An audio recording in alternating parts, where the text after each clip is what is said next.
Panginoon dahil sa lahat ng mga blessings sa atin. So, yun, tatlong bagay lang. So, iwan sa inyo. Una-una, never give up. So, sabi nga ni Sir Christian kanina, don't quit. Never give up kasi may mga times talaga na dumarating na walang benta. Pero, may importante hindi tayo nag-give up. Tuloy-tuloy lang tayo kahit na minsan hindi maganda yung benta natin. Then, pangalawa, bigyan natin yung best natin.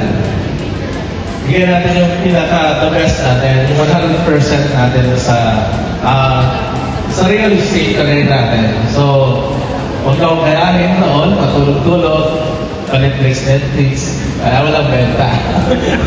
So, yun, bigyan natin yung best natin, sigurado yan, magkakabenta tayo. Then, third, always pray. So, kung walang guidance ni Lord, kung walang blessings ni Lord, mahirap bumenta. Kumbaga, makakabenta tayo, makakarami tayo, pero hindi lagi, hindi consistent. Pero kung may guidance ni Lord, and lagi tayo nag-pray, tapos samahan pa natin ang best performance natin, sipag at tiyaga, kaya hindi tayo nag-iba. Panigurado po yan. Bebenta tayo. So, yun na po. God bless po sa ating lahat.